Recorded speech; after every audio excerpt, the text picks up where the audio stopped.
Hamma tekinga chiroyli joyda piknik qilayotganda siz pul sarflab tog'ma-tog' piknik uchun joy qidirib yuribsizmi? Ekoparkda sakura daraxtlari gullab, shunaqa chiroyli manzara hosil bo'lgan. Bugungi kunda reels va kontentlar uchun eng yaxshi fon. Kelinglar sizlarga ekoparkni foydali tomonlarini sanab o'taman. Birinchidan, kirish bepul, ikkinchidan, bu yer ekozona hisoblanganligi uchun hech qanday attraksion yo'q.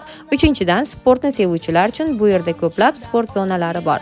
1000 marta gapirgandan bir marta ko'rgan afzal. Keling, ko'ring va dam oling. Joyning aniq lokatsiyasini Telegram kanalimda qoldiraman. Shunaqa yaxshi foydali videolarni o'tkazib yubormaslik uchun kanalimga obuna bo'lishni unutmang.